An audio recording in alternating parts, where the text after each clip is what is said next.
சத்திய வேதம் பக்தரின் கீதம், சுத்தர்கள் போகும் பாதையின் தீபம், உத்தம மார்க்கம் காட்டும். இயேசு என் நம்பிக்கையா, இந்த பூமியும் சொந்தமல்ல. இயேசு என் கல்லும் அல்ல மண்ணும் அல்ல, கல்லால் ஒரு சிற்பம் அல்ல, ஜீவனுள்ள தேவன் என்றால் நீதானையா. ரூபங்கள் உமக்கில்லை, சொரூபமும் உமக்கில்லை, ஆவியாயிருக்கிறீர் ஆண்டவர். இயேசுவே, என் வாய்க்கல கண்டி நான் நினைச்சதெல்லாம் நீங்க செய்து முடிச்சிட்டீங்கன்னா உங்களுக்கு நான் ஒரு 60 அடி உயரத்துல ஒரு அற்புதமா ஒரு சிலையை நான் வைக்கிறேன். என் ஜெபத்தை கேட்டு நீங்க பதில் கொடுங்க இயேசுவே. ஆமேன்.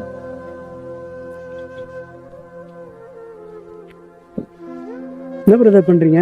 ஜெபம் பண்ணிட்டு இருக்கேன் பிரதர். சரி, ஜெபம் பண்றீங்க, அதான் நான் சிலையை பார்த்து நின்று ஜெபம் பண்ணிட்டு இருக்கீங்க. ஆமா பிரதர், என் வாய்க்குல நான் ஒரு ஜெப குறிப்பு ஏசப்பா கிட்ட வச்சிருக்கிறேன். அந்த ஜெபத்தை கண்டு ஏசப்பா கேட்டுட்டு எனக்கு பதில் கொடுத்துட்டாருன்னு வச்சுக்கா, 60 அடி உயரத்தை செல வைக்க போற ஏசப்பாக்கு. 60 அடி உயரத்துல? ஆமா பிரதர், ஏன்னா ஆண்டவர் எனக்காக எவ்வளவு நன்மை செய்ய போறாரு, அவருக்காக நான் செலவிக்க மாட்டேனா? அப்போ இந்த சிலை தான் உங்களுக்கு கடவுள், இந்த சிலை தான் உங்களுக்கு தெய்வமா? பிரதர், நீங்க பைபிள் படிச்சிருக்கீங்களா? பைபிள் நான் படிச்சிருக்கிறேன் பிரதர். பைபிள்ல எந்த இடத்துலயாவது ஆண்டவர் என்ன சிலையா கும்பிடுங்க, சிலையா நிக்க வச்சு கும்பிடுங்கன்னு சொல்லியிருக்காரா? கரெக்ட் தான் பிரதர், எங்கேயும் ஆண்டவர் சொல்லல. நீங்க எப்படி அதாவது ஒரு கையினால் செய்யப்பட்ட ஒரு சிலைய நீங்க கடவுள் நினைச்சு வணங்குறீங்களே, இது உங்களுக்கு முட்டாள்தனமா தெரியுது. கரெக்ட் தான் பிரதர், எல்லாரும் கும்பிட்றாங்க பிரதர். இன்னைக்கு இயேசு பின்பற்ற கோடிக்கணக்கான மக்கள் அநேக தேவாலயத்தோடு பார்த்தீங்கன்னா இயேசு கிறிஸ்து இப்படி எல்லாரையும் கை நீட்டி கூப்பிட்றா போலலாம் சிலையை வச்சு தானே கும்பிட்றாங்க. சில இடத்துல இருக்குது, அதாவது இன்னைக்கு ஒரு பிரபலமான இடத்துல கூட அவங்க ஜெப மையம் வச்சிருக்காங்க. அந்த உள்ள போனா கூட அதுல கூட இயேசுவோட சிலை, அதாவது அவருடைய படம் போட்டு வச்சிருக்காங்க. ஆமா பிரதர், நான் ஒரு சபையில பார்த்தேன், இயேசு இப்படி கை நீட்டி கூப்பிட்ற மாதிரி ஒரு சிலையை வச்சுட்டு அது கீழே ஒரு வசனம் வச்சிருக்கு, வருத்தப்பட்டு பாரம் சுமக்குகிறவர்களே நீங்கள் எல்லோரும் என்னிடத்தில் வாருங்கள், நான் உங்களுக்கு இளைப்பாறுதல் தருவேன்னு சொல்லிட்டு தானே பிரதர் எழுதியிருக்காங்க. அது அந்த மாதிரி பண்றது சரி கிடையாது. அவங்க பண்றாங்கன்னா அவங்க உண்மையா வேதத்தை வாசிச்சு ஆண்டவர் என்ன சொல்லியிருக்காரு அப்படின்றது அவங்கெல்லாம் சரியா கேட்டிருந்தாங்கன்னா இந்த மாதிரி பண்ணிருக்க மாட்டாங்க. நான் என்ன சொல்ல வரேன்னா, அவங்க பண்ற தப்பே நீங்களும் பண்ணாதீங்க அப்படின்னு தான் நான் உங்ககிட்ட சொல்ல வரேன். சரிங்க பிரதர், இதை குறித்து பைபிள் எங்கன்னா ஆண்டவர் சொல்லிக்கிறாரா? கண்டிப்பா சொல்லியிருக்காரு. என்ன பிரதர் சொல்றீங்க? நான் எத்தனை முறை பைபிள் படிச்சிருக்கேன், ஏதோ நீங்க சொல்லுங்க பார்க்கலாம். அதாவது பிரதர், இந்த பைபிள்ல ஆண்டவர் என்ன சொல்லியிருக்கிறாரு அப்படின்றத உங்களுக்கு நான் ஃபர்ஸ்ட் தெளிவா சொல்லிடுறேன். சொல்லுங்க பிரதர், நான் கேட்கறேன் பிரதர். நீங்க இதை படிக்கும்பொழுது உங்களுக்குள்ள ஒரு புரிதல் வரும். கண்டிப்பா பிரதர், நீங்க தெளிவா சொல்லிட்டீங்கன்னா நான் இனிமேட்டுக்கு சிலை வழிபாடு செய்ய மாட்டேன். சிலை நிறுத்துறது சொல்லிட்டு நான் வேண்டுதல் செஞ்சு பாத்தீங்களா, அது கூட இனிமேட்டு நான் செய்ய மாட்டேன். நம்ம கையில கொடுக்கப்பட்டிருக்க இந்த பைபிள்ல யாத்திரையாகம் 20வது அதிகாரத்துல எடுத்துக்கும். சரிங்க. 20வது அதிகாரத்துல 4வது வசனம் நான் படிக்கிறேன், கேளுங்க. படிங்க. மேலே வானத்திலும் கீழே பூமியிலும் கீழ் தண்ணீரிலும் உண்டாயிருக்கிறவைகளுக்கு ஒப்பான ஒரு சொரூபத்தையாகிலும் யாதொரு விக்கிரத்தையாகிலும் நீ உனக்கு உண்டாக வேண்டாம். அதாவது இதுல என்ன சொல்லப்பட்டிருக்குன்னா, மேலே வானத்திலையும் கீழே பூமியிலையும் தண்ணி கடியிலையும் நீ எந்த ஒரு சொரூபத்தினா சிலைகள், கையினால செய்யப்பட்ட சிலைகளை நீ வணங்க கூடாது அப்படின்னு ஆண்டவர் இதுல தெளிவா சொல்லியிருக்காரு. அதே மாதிரி 5வது வசனத்தை படிக்கிறேன்.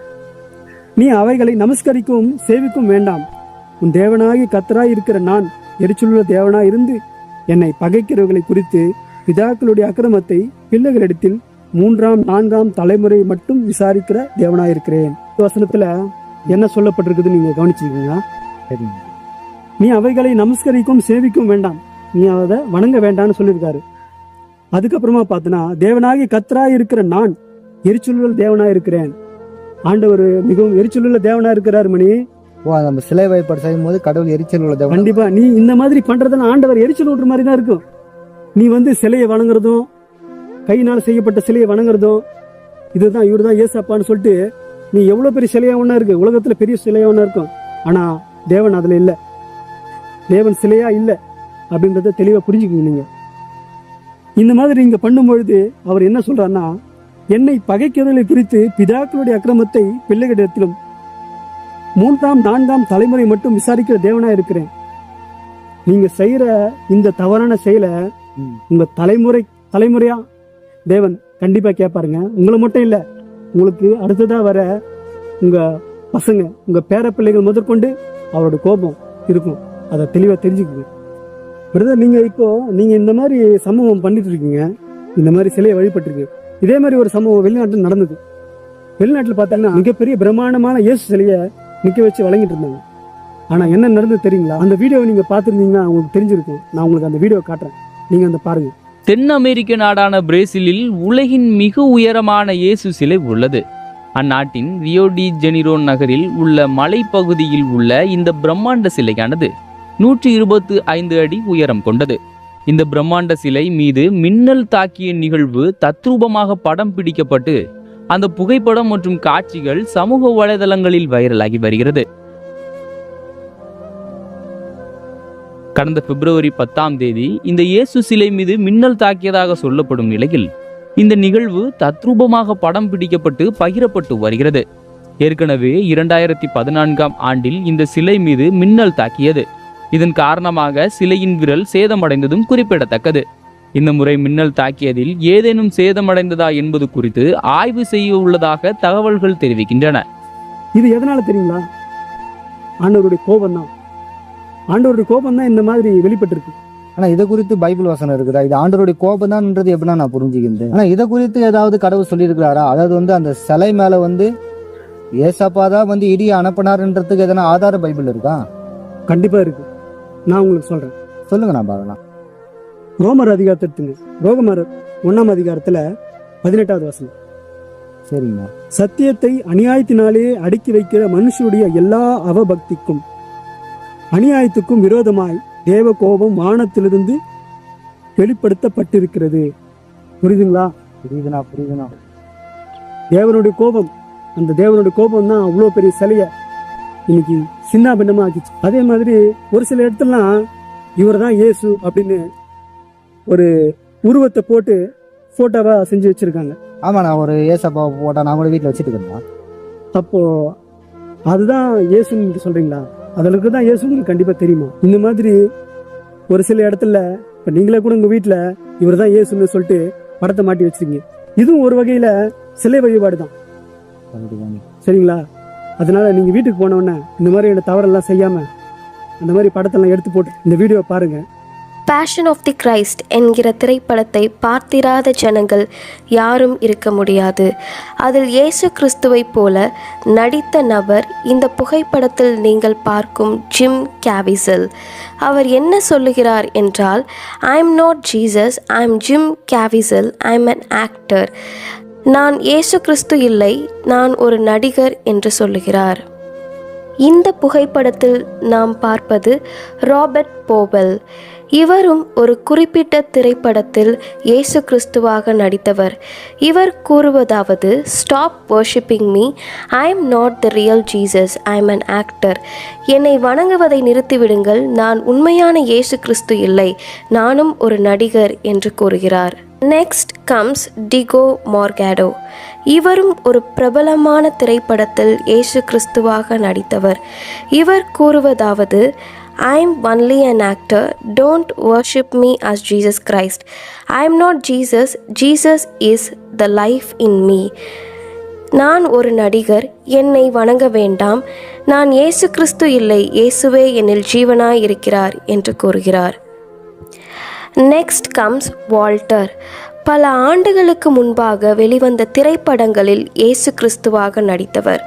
இவர் கூறுவதாவது, I am not Jesus Christ, stop praying in front of my picture. Idolaters you are luring me to torment. Hell is reserved for all those who have false images of Jesus or those of Mary and angels. Remove these images from your homes, cars, offices and churches. Jesus was never photographed. Repent. நான் இயேசு கிறிஸ்து இல்லை. என் புகைப்படத்திற்கு முன்பாக வணங்குவதை நிறுத்திவிடுங்கள். நீங்கள் விக்கிரக ஆராதனை செய்கிறீர்கள், என்னை கஷ்டப்படுத்துகிறீர்கள். இப்படி ஃபால்ஸ் இமேஜஸ் முன்பாக வணங்குகிற உங்களுக்கு நரகம் நிச்சயம்.